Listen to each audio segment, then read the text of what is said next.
इस कार्यक्रम के पुण्यार्चक हैं गुणायतन परिवार। गुणायतन परिवार द्वारा भोपाल में बड़ी सार्थक पहल की गई है, जिसमें बच्चों को संस्कार युक्त और गुणवत्तापूर्ण शिक्षा देने का मौका मिल रहा है। ये बच्चों की व्यवस्था की गई है, जिसमें 6वीं 7वीं के बच्चे इस साल लिए जाएंगे और 11वीं 12वीं और सीए फाउंडेशन के बच्चों को यहाँ रखा जाएगा। ये मेधावी छात्रों को प्रावीण्य के आधार पर उसे प्रविष्टि मिलेगी। पूरे देश भर से प्रविष्टि आएगी। प्रत्येक कक्षा में मात्र 30-30 बच्चों का ही चयन होगा और चयनित बच्चे वे होंगे जो अपनी प्रतिभा के बल पर चुने जाएंगे और उनको एक प्रकार की स्कॉलरशिप दी जाएगी। ये छात्रवृत्ति के तहत पढ़ेंगे। गुणायतन के समाज कल्याण की दिशा में एक बहुत अच्छी पहल है और ये सार्थक पहल है। इसकी शुरुआत भोपाल से हो रही है। ये भोपाल वालों के लिए बहुत गौरव का विषय है। इसके लिए गुणायतन के साथ विद्यासागर इंस्टीट्यूट और सेज और एपीटी, इन तीनों को भी मैं बहुत बहुत आशीर्वाद देता हूँ।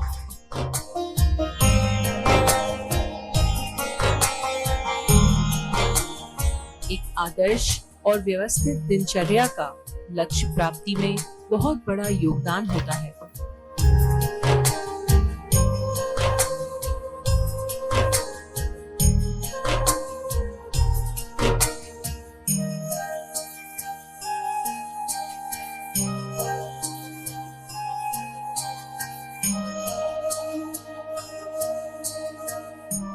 अच्छे भाव और मार्गदर्शन महाराज जी ने हम सबके बीच व्यक्त किया।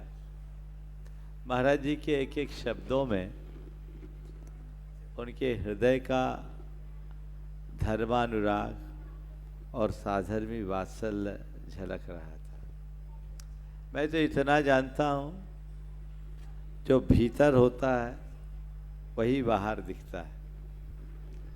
और हमने अपने जीवन में एक ही बात को अपना सिद्धांत बनाया है, वह है पारदर्शिता और स्पष्टता। पारदर्शिता और स्पष्टता। साधु का जीवन खुली किताब की तरह होना चाहिए और मैंने इसी को अपना आदर्श बनाकर अब तक जो कुछ भी किया है वो किया है। आज महाराज जी ने जो भाव व्यक्त किया, ये इनकी उदारता और बड़प्पन की अभिव्यक्ति है। मैं तो अपने आप को आज भी एक छोटा सा साधक मानता हूँ। एक भाव मन में जरूर है कि हम सबको बड़े योग से जिन शासन में शरण मिली है, मुनि बनने का सौभाग्य मिला है, तो मन में एक ही बात आती है कि यदि पुण्य के योग से यत् किंचित प्रभाव और क्षमता है, तो इसका उपयोग जिन शासन की सेवा में किया जा सके। बहुत अच्छा। हम एक ही भाव रखते हैं कि हम परंपरा को पुष्ट करें, आगे बढ़ाएं और इसे हम एक उपलब्धि के रूप में कभी नहीं देखना चाहते। इसे हम सदैव अपना उत्तरदायित्व मानते हैं और हर साधक का ये उत्तरदायित्व है कि वह स्व की साधना के साथ साथ सर्व के मार्ग को सुरक्षित रखने का प्रयत्न करे। हमें स्व से सर्व तक चलने का लक्ष्य रखना चाहिए। महाराज जी, हम सब जानते हैं कितनी कठिनाई से ये मार्ग यहाँ तक आया है।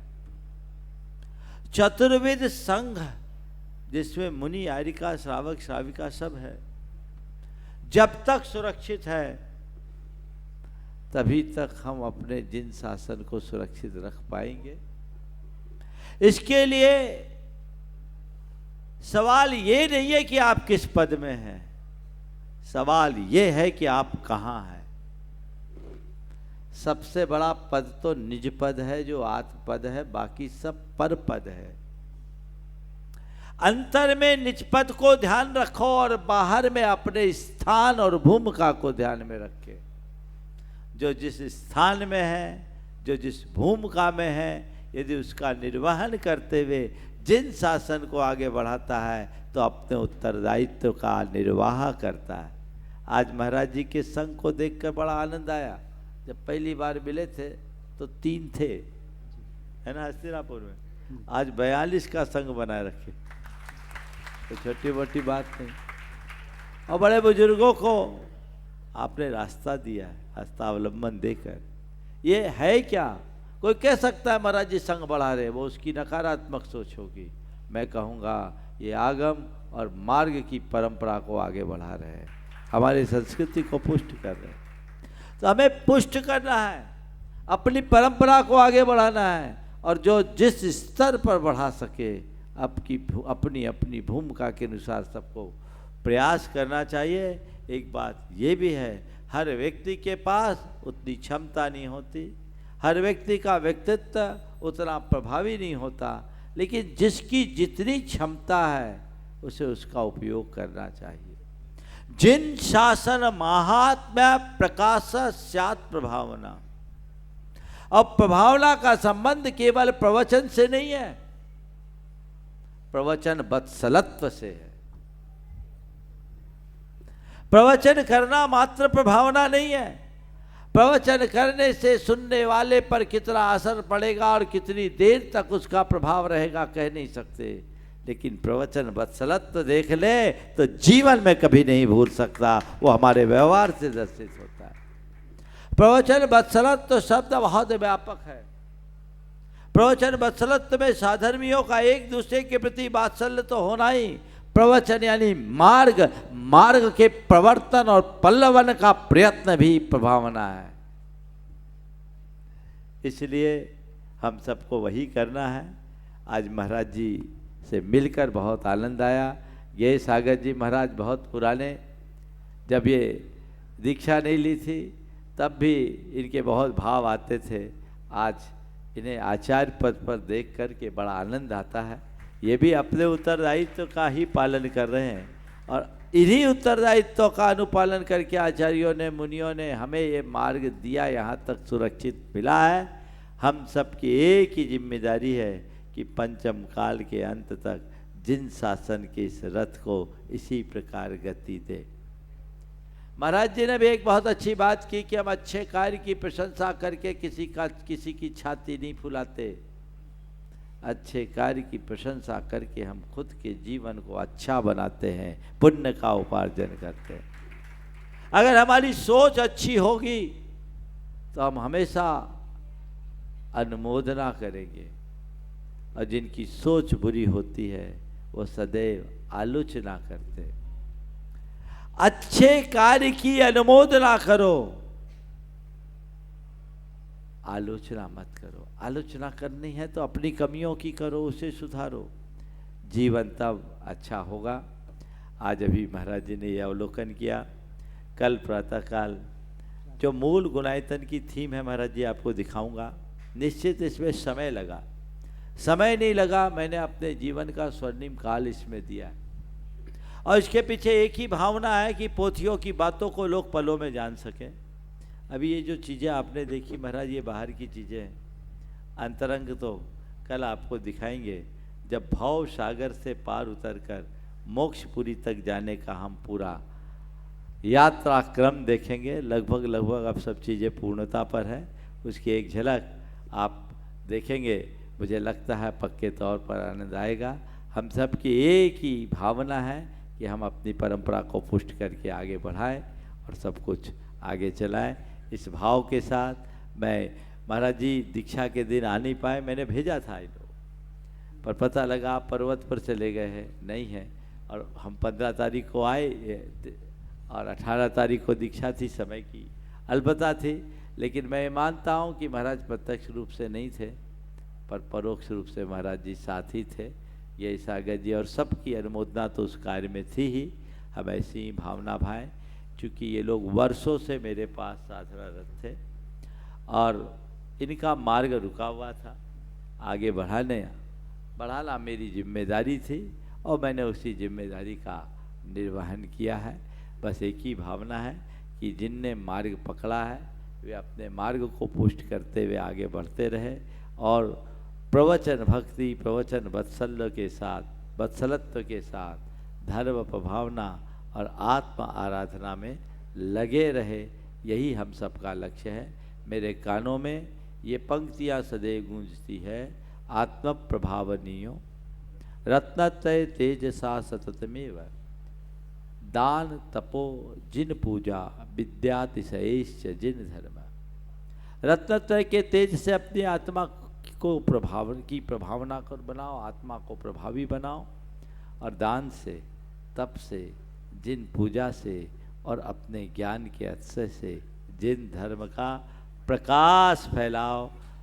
सब इसी में लगे हैं, सब इस संस्कृति के संवाहक हैं। जितने भी मुनि हैं, साधु हैं, आर्यिका हैं, तपस्वी हैं, त्यागी हैं, व्रती हैं, मैं सबको जिन शासन का संवाहक मानता हूँ। ये हो सकता है कि कोई कम करे, कोई ज़्यादा करे, पर मैं मानता हूँ ये किसी एक का नहीं है, सबका है। इसमें नील और नल का भी योगदान है, तो गिलहरी की भी भूमिका है। कुछ हो, हमारा एक ही लक्ष्य हो, हम जिन शासन के रथ को आगे बढ़ाने में सहयोगी बनाए, रोकने में कारण न बने, रुकावट न डाले, आगे बढ़ाए, तो हमारा मार्ग प्रशस्त होगा। आज महाराज जी यहाँ आए, अभूतपूर्व प्रसन्नता है। यद्यपि गुणायतन में मैं जरूर हूँ अभी, पर लोग मुझे गुणायतन से जोड़ते हैं। मेरा संबंध गुणायतन से है, इसमें कोई संशय नहीं, पर मैं बाहर के गुणायतन को अपना गुणायतन कभी नहीं मानता। मेरा गुणायतन मेरे भीतर है, जो रत्नत्रय का गुणायतन है, तो मुझे उससे ही जोड़ करके चले। ये तो निमित्त नैमित्तिक संबंध है। आज हम हैं, कल रहे न रहे कोई पता नहीं, और साधुओं का तो ठिकाना ही नहीं, प्रतिष्ठा के बाद आ पाए कि ना आ पाए। सुपार्श्वती जी ने इतना बड़ा मध्यलोक बनवाया, इतनी बड़ी धरोहर दी, आ नहीं पाई। योग है, ये काम आप लोगों का है, और एक ही लक्ष्य रखिए, हम सब जिन शासन के सेवक हैं, जिन संस्कृति के संवाहक हैं, इसे आगे बढ़ने में और बढ़ाने में जितना हमारा योगदान बन सके, वही हम सब के लिए कल्याणकारी है। बहुत बहुत आज प्रसन्नता है, और उसी के साथ मैं अपनी बात को विराम दे रहा हूँ। बोलिए अहिंसा परमो धर्म। में एक से बढ़कर एक 16 स्वप्न देखे, जहां पर महाराजा धीराज नाभिराय ने देखी हुई 16 स्वप्नों का वर्णन करके बतलाया। उधर इंद्राधिपति देवराज इंद्र सौधम इंद्र सभा की ओर अग्रसर हुआ करते हैं। तो आइए चलते हैं इंद्राधिपति देवराज इंद्र सौधम के दरबार की ओर। सावधान, होशियार, खबरदार। इंद्राधिपति देवराज इंद्र सौधमेंद्र अपनी प्राण बला प्रिय सचिंद्राणी सहित सौधेंद्र सभा में पधार रहे हैं।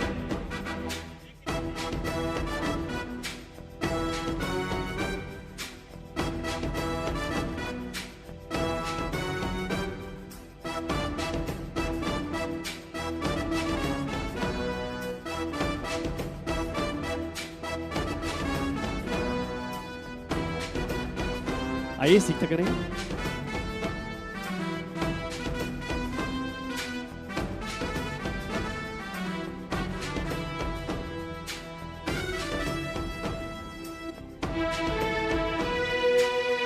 और इंद्राधिपति देवराजेंद्र सौधर्मेंद्र अपने प्राण बल प्रिय सचिंद्राणी सहित सौधर्म सभा के आसन पर आसीन हुआ करते हैं।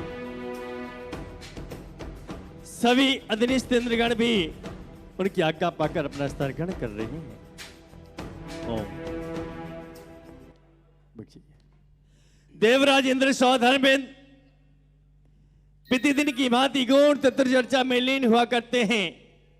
जहां पर देवराजेंद्र सौधर्मेंद्र गौण तत्व चर्चा में लीन, तभी अलौकिक ज्योति से देवराजेंद्र सौधर्मेंद्र का आसन का पैमान होगा।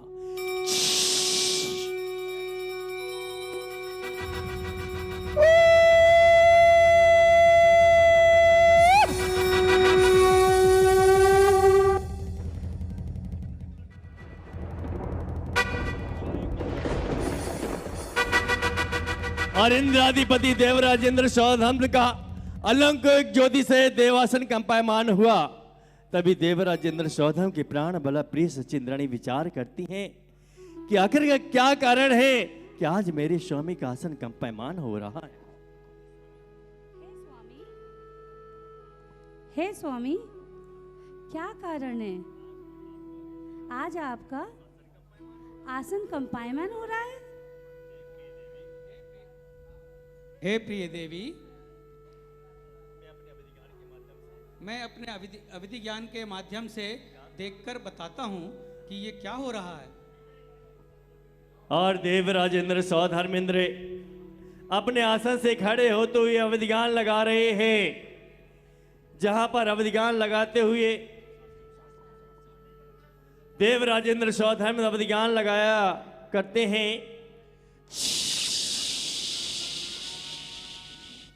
तभी देवराजेंद्र सौधर्म के मुखमंडल पर प्रसन्नता प्रकट होते हुए प्रतीत हो रही है। देवराजेंद्र सौधर्म अपने आसन से नीचे उतरते हुए 7 कदम आगे बढ़ते हुए परोक्ष में साष्टांग प्रणाम कर रहे हैं।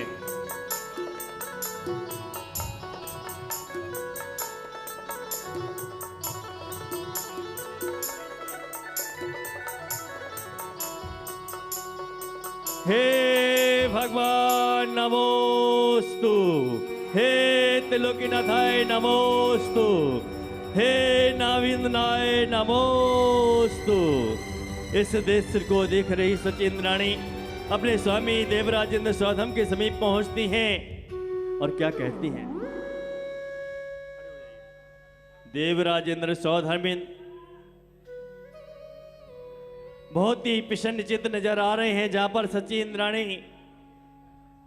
विचार करते हुए देवराजेंद्र सौधम से क्या कहती हैं।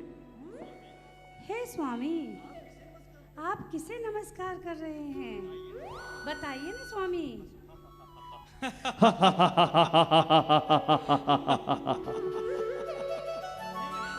हे नाथ, हे प्राणनाथ, हे प्रिय, हे स्वामी, आप किसे नमस्कार कर रहे हैं? यहाँ तो कोई भी नहीं है, न कोई देव है, न कोई देवी है, न कोई मुनिराज है। फिर आप किसे नमस्कार कर रहे हैं?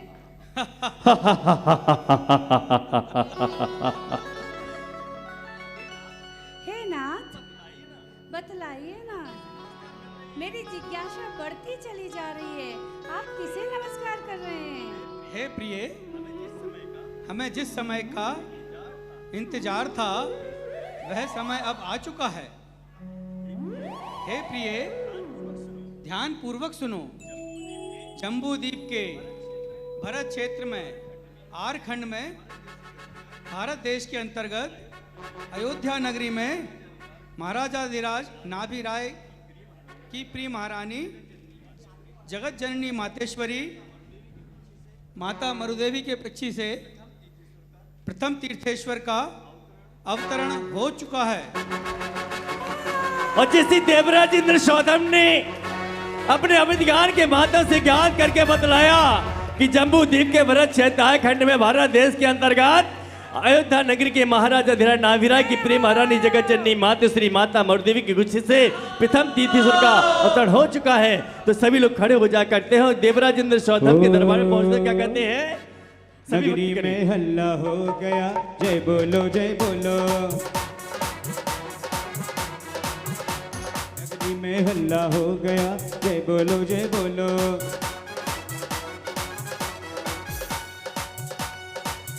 हाँ, थोड़ा आगे आ जाए, सभी आगे आ जाइए।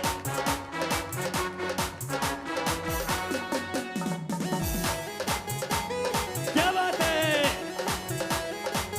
ईशानेंद्र जी, झूम गए। हर जन में है त्रिभुवन ना नगाड़ा बाज रहा, जन में है आदि माँ नगाड़ा बाज रहा, नगाड़ा बाज रहा, नगाड़ा बाज रहा। जन में है त्रिभुवन ना नगाड़ा बाज रहा। देखिए कार्य बहुत ज्यादा, समय हमारे पास बहुत अल्प है, क्योंकि सिद्धे भैया जी का निर्देश है। और इधर देवराज इंद्र सौदाम ने जैसे अवध ज्ञान के माध्यम से ज्ञात किया, तभी वह अपने लोकपाल को आदेश क्या करते हो, क्या कहते हैं? हे लोकपाल, कहीं देवी ने मुझे क्या किया है? हे लोकपाल, आप शीघ्र अतिशीघ्र हमारे परम मित्र कार्यकुशल कोषाध्यक्ष धनाधिपति कुबेर जी को उनकी भार्या सहित सादर आमंत्रित कीजिए। जो आज्ञा देवेंद्र। मैं अभी जाता हूँ। और देवराज इंद्र सौदाम की आज्ञा पाकर लोकपाल शीघ्र चल दिया करते हैं धनाधिपति धनपति कुबेर को लेने के लिए, जहां पर पूर्ण भक्ति भाव से भक्ति करते हुए आ रहे हैं धनाधिपति धनपति कुबेर। आइए स्थान ग्रहण करें अपना।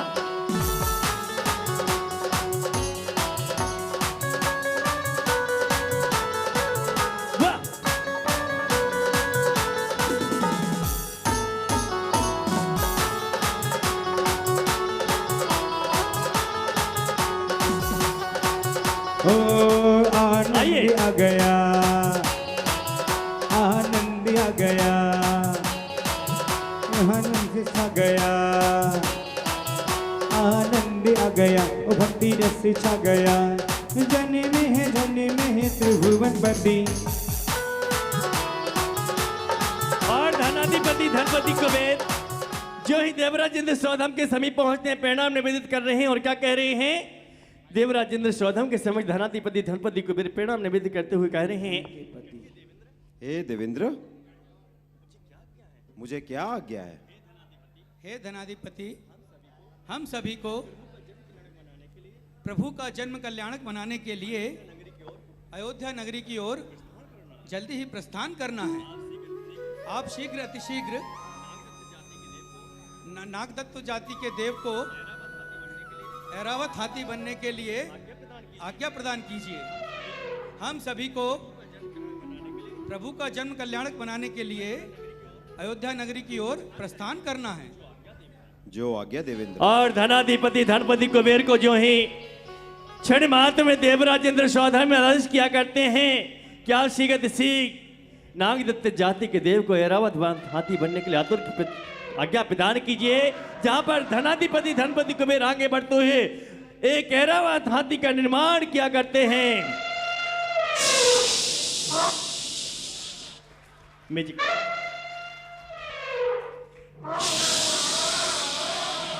और ऐरावत हाथी बनकर तैयार हो जाया करता है, जहां पर देवराज इंद्र सौदाम अपनी प्राण वाला प्रिय सचिन इंद्राणी सहित ऐरावत हाथी पर आरूढ़ हुआ करते हैं। आइए सचिन रानी आओ। और धनाधिपति धनपति कुबेर ईशान शरद कुमार महेंद्र प्रेम क्रम से भक्ति नृत्य करते हुए चले जा रहे हैं अयोध्या नगरी की ओर। हाथी के ऊपर बैठाओ ना। हाँ बैठे। अरे हाथ पहने कंगना, पाँव में पजरिया, चला इंद्र छम छम अयोध्या नगरिया।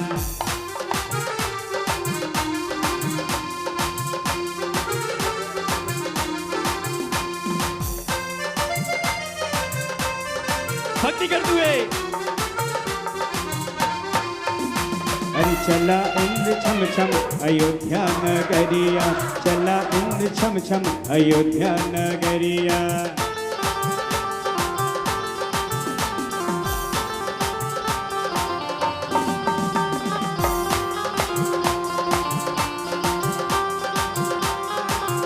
ओ अपने प्रभु का दर्श करेंगे,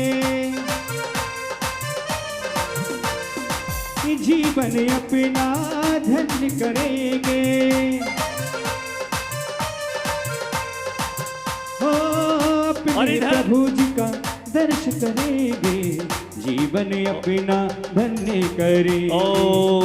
और देवराज इंद्र सौदाम ऐरावत हाथी पर सवार होते हुए स्वर्गपुरी से अयोध्या नगरी के प्रस्थान क्या करते हैं, जहां पर अयोध्या नगरी ओम ओम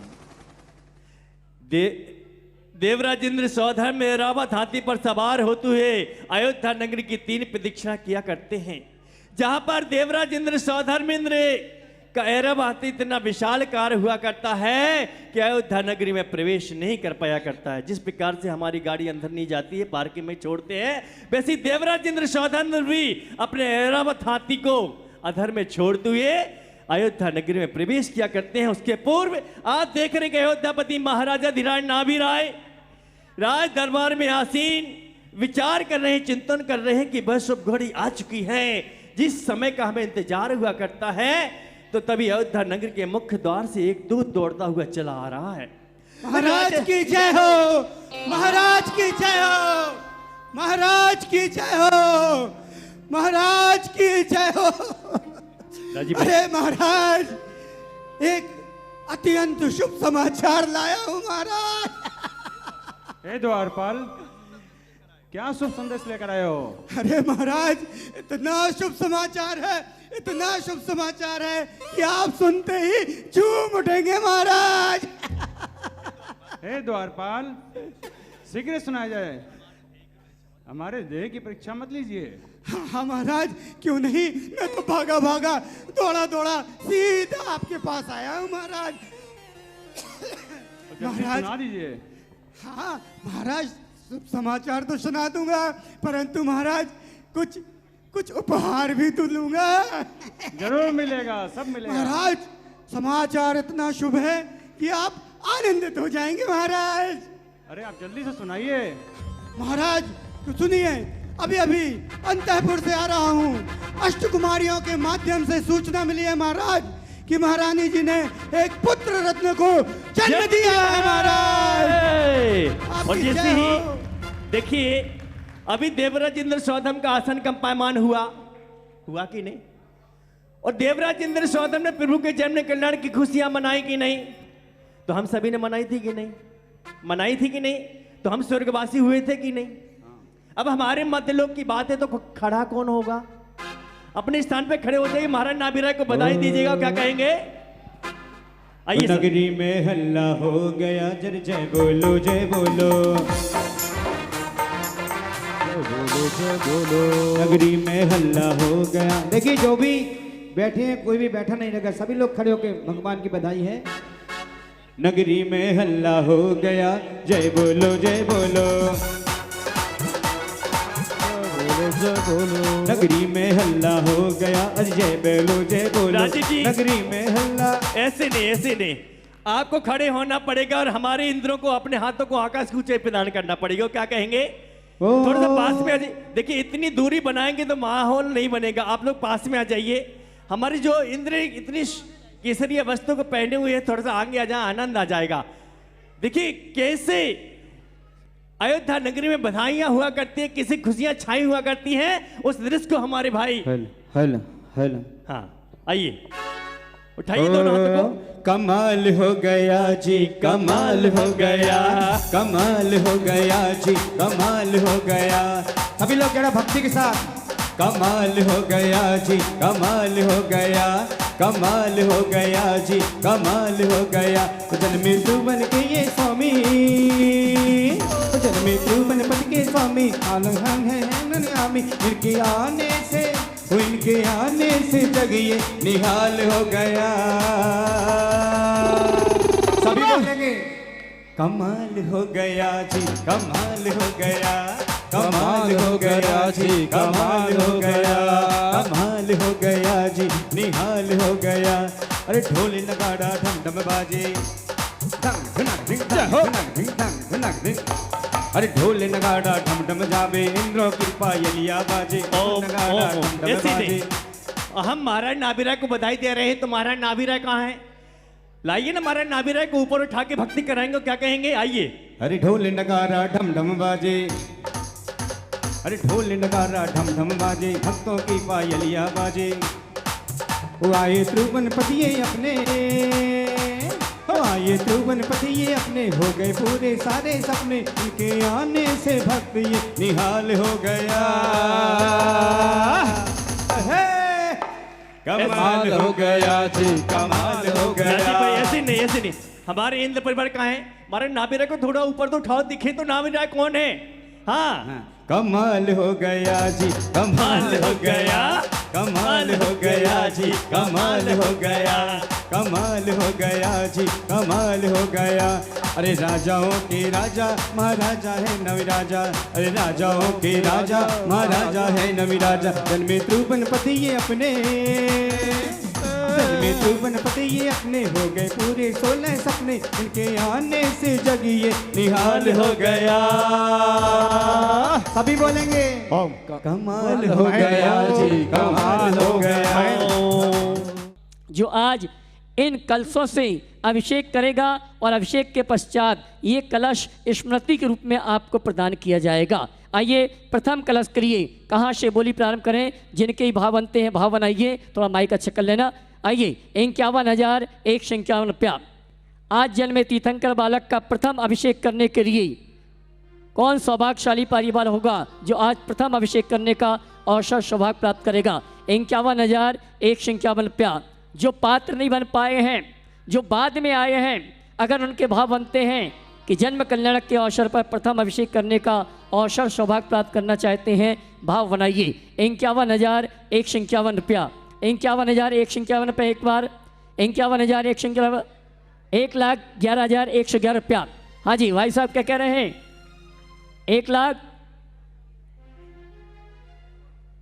1,51,000 शाहरुल आगे 6। 1,51,151 रुपया। प्रथम कलश करने के लिए परम पूज मुनिवर सुधा सागर जी महाराज हमेशा कहते हैं कि कहीं भी पंचकड़क हो, उस पंचकड़क में आप भगवान का अभिषेक तो करते हैं, लेकिन आज जन्मे तीर्थंकर बालक का अभिषेक जरूर करना चाहिए। हाँ जी 1,51,151 रुपये एक बार। 1,51,151 रुपये दो बार। 1,51,151 रुपये ढाई बार, पौने 3 बार। हाँ जी अच्छा ठीक है, ये तो 10 वाला है। 1,61,000, 1,71,000, 171,171, 1,71,171 रुपया एक बार। 1 लाख उस तरफ मत देख, वो तो कह रही ले लो। हाँ जी 2,11,111 रुपया। 2,11,111 रुपया प्रथम कलश करने के लिए। आइए 2,11,111 रुपया एक बार। 2,11,111 रुपया दो बार। 2,11,111 ढाई बार, पौने 3 बार ये बोली जा रही है। 1 2 ये कलश स्मृति के रूप में आपको प्रदान किया जाएगा। और जब एक कैसेट आप देखेंगे, जब देखेंगे, अभी तो पुण्य कमा रहे हैं, और जब देखेंगे तब पुण्य कमाने का अवसर आपको प्राप्त होगा। ये कलश लेके जाना। अगर आपके घर में गृह प्रवेश का कार्यक्रम हो, अगर आपके नए ऑफिस का उद्घाटन हो, अगर आपके परिवार की बहन बेटी की शादी हो, स्मृति के रूप में दे देना, वो हमेशा संभाल के रखेगी। 2,11,111 रुपये एक बार। 2,11,111 रुपया। 2,51,151 रुपया। 2,51,151। 2,51,151। हाँ जी 2,51,151 एक बार। 2,51,151 रुपये दो बार। 2,51,151 ढाई बार, पौने 3 बार। कितने बोल रहा है? 10। हाँ जी 2,61,161। 2,71,171। 2,71,171। वो कह रही है गुजराती बहन, गुजराती तो नहीं है, वो तो वहाँ की है, कहाँ की? राजस्थान की। हाँ जी वो कह रही है ये कलश तो हम ही लाएंगे। हाँ जी 2,71,171। हाँ जी कर सकते हैं, कोई दिक्कत नहीं। 2,71,171। जी क्या? हाँ क्या बोल रहे हैं? एक मिनट कुछ बोल रहे हैं? नहीं भाई साहब गड़बड़ नहीं करना। इंडिविजुअल है ये बोले इंडिविजुअल है, क्योंकि अभी सिंगापुर वाले मेरे से लड़ रहे हैं कि हम भी सामूहिक ले जाएंगे। ये काम नहीं करना। 2,71। कौन? नहीं हमें नहीं करवाना, नहीं तो झगड़ा इस बात का होगा कि कलश कौन ले जाएगा। 2,71,171 रुपये एक बार। 2,71,171 दो बार। भाई साहब नहीं भाई जा वाणी के ज्ञान से। 2,71। 3,11,111 रुपया। 3,11,111 रुपया। 3,11,111 रुपया एक बार। चिंता मत करना अमित भाई, ये ले लेना, और नहीं ले पा रहे हो तो दूसरा लेना, लेकिन अपने भावों को यहीं समर्पित करके जाना। इसने एक प्रॉमिस किया था ध्वजारोहण के समय कि महाराज जी मैं पात्र तो नहीं बन पाया, लेकिन बीच बीच में कुछ ना कुछ अच्छा करता जाऊंगा। हाँ जी, 3,11,100।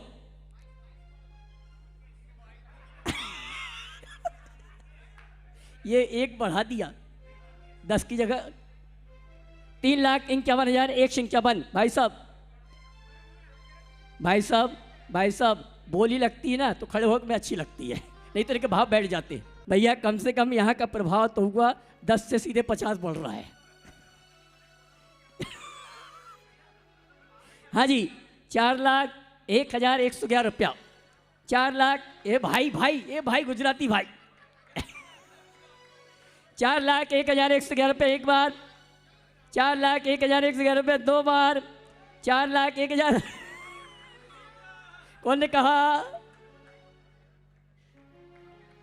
गुजराती भाई की विशेषता रहती है, चाहे माइक में कुछ भी बोलो उनकी ताली तो जरूर बजती है। 4,01,000 4,01,111 रुपये एक बार, दो बार, ढाई बार, पौने 3 बार और ये 3 बार।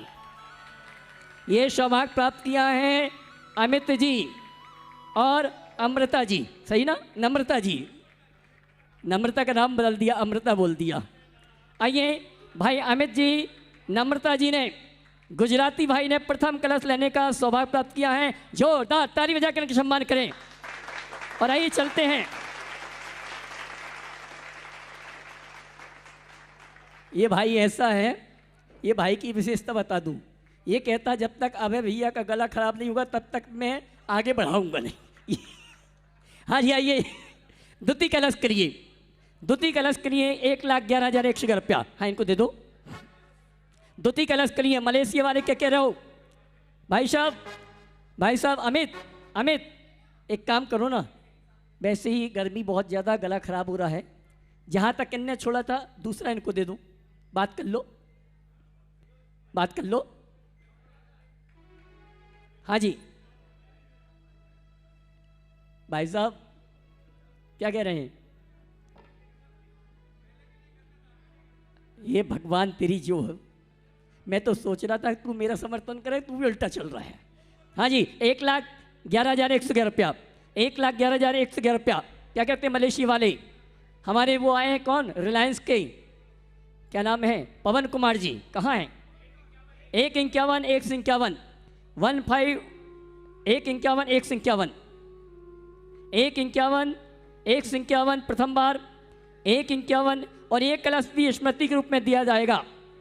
1,51,151 प्रथम बार, 1,51,151 रुपया, 2,01,111 रुपया। अमित तू ताली मत बजा, 51 वाले से बात कर ले। वो अमित है। हाँ जी, 2,01,111 रुपया। भाई साहब मुझे मालूम है आपके भाव बने हैं, लेकिन क्या मालूम क्या हो जाता है आपको? 2,01,111, 2,51,151 रुपया, 2,51,151 एक बार, 2,51,151 दो बार और 2,51,151 3 बार। ये सौभाग्य प्राप्त किया, नाम बोला पीयूष जी। अच्छा, पीयूष जी, गजल जी, काशलीवाल, ब्रह्मेंद्र जो बने हैं, शायद ये हमारे एरिया के, इंदौर के आसपास के। इंदौर के? क्या बात है, कम से कम इंदौर वाले की लाश तो रख ली इन्हें। चले आइए द्वितीय कलश दें और आइए चलते हैं तृतीय कलश करिए। अमित पहले कलश के लिए बार बार ये मलेशिया वाले पीछे पड़े हैं, तीसरा कलश इनको दे देते हैं 1,51 में। ठीक है साहब, आइए मलेशिया वालों ने तीसरे कलश के लिए अपनी ओर से 1,51,151 रुपये की राशि प्रदान की है। बहुत बहुत धन्यवाद। और आइए भैया, ये वाला है, ये तीनों है। और आइए ये जो कलश आप देख रहे हैं, ये बहुत छोटा कलश है लेकिन कीमती कलश है, विद्या प्रमाणिक कलश। और कहा जाता है कि जहाँ भी पंच कल्याणक होता है, प्रतिष्ठित प्रतिमा का अभिषेक करो अथवा ना करो, लेकिन जन्म कल्याणक के अवसर पर एक कलश लेके अभिषेक जरूर करना चाहिए।